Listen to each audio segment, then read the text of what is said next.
Hi friends, welcome to Pratisha vlogs. ఈ వీడియోలో అయితే ఎగ్ పులుసు చాలా ఈజీగా ఎలా చేసుకోవాలో చూపిస్తాను ఫ్రెండ్స్. స్కిప్ చేయకుండా లాస్ట్ వరకు అయితే చూసేయండి. ఫస్ట్ అయితే ఎగ్స్ని అయితే ఉడకబెట్టుకుంటున్నాను. తర్వాత ప్యాన్ పెట్టుకొని ఆయిల్ పోసుకొని దాంట్లో తాలింపు గింజలు, ఆనియన్స్, అలానే కరివేపాకు వేసుకొని బాగా మగ్గనివ్వాలి. అవి మగ్గిన తర్వాత దాంట్లో కొంచెం అల్లం పేస్ట్ కూడా వేసుకోవాలి. టేస్ట్ అయితే చాలా బాగుంటుంది ఫ్రెండ్స్. మీరు కూడా ఇంట్లో చాలా ఈజీగా ట్రై చేసుకోవచ్చు.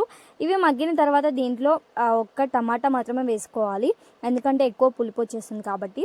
తర్వాత పసుపు వేసుకొని ఇవి బాగా మగ్గనిచ్చుకోవాలి. బాగా మగ్గాయి అనుకున్న తర్వాత దాంట్లో కొంచెం మనం సాల్ట్, అలానే కారం వేసుకోవాలి. వేసుకున్న తర్వాత ఇవి కొంచెం మంచిగా మగ్గాయి అనుకున్న తర్వాత ఒక 2 మినిట్స్ ప్లేట్ పెట్టుకొని ఉంచుకొని మూత పెట్టుకోవాలి. ఆ తర్వాత దీంట్లో చింతపులుసు పోసుకోవాలి. అది మన ఇష్టం అండి. కొంతమంది చింతపులుసు ఇష్టపడతారు, లేదంటే కొంతమంది నార్మల్ వాటర్ అయినా పోసుకోవచ్చు. ఎందుకంటే పులుసు కాబట్టి పులుసు తిన్న ఫీలింగ్ ఉండాలి. సో ఇలా అయితే చేసుకోవాలి. లాస్ట్లో ఎగ్స్ అయితే వేసుకోవాలి. చాలా బాగుంటుంది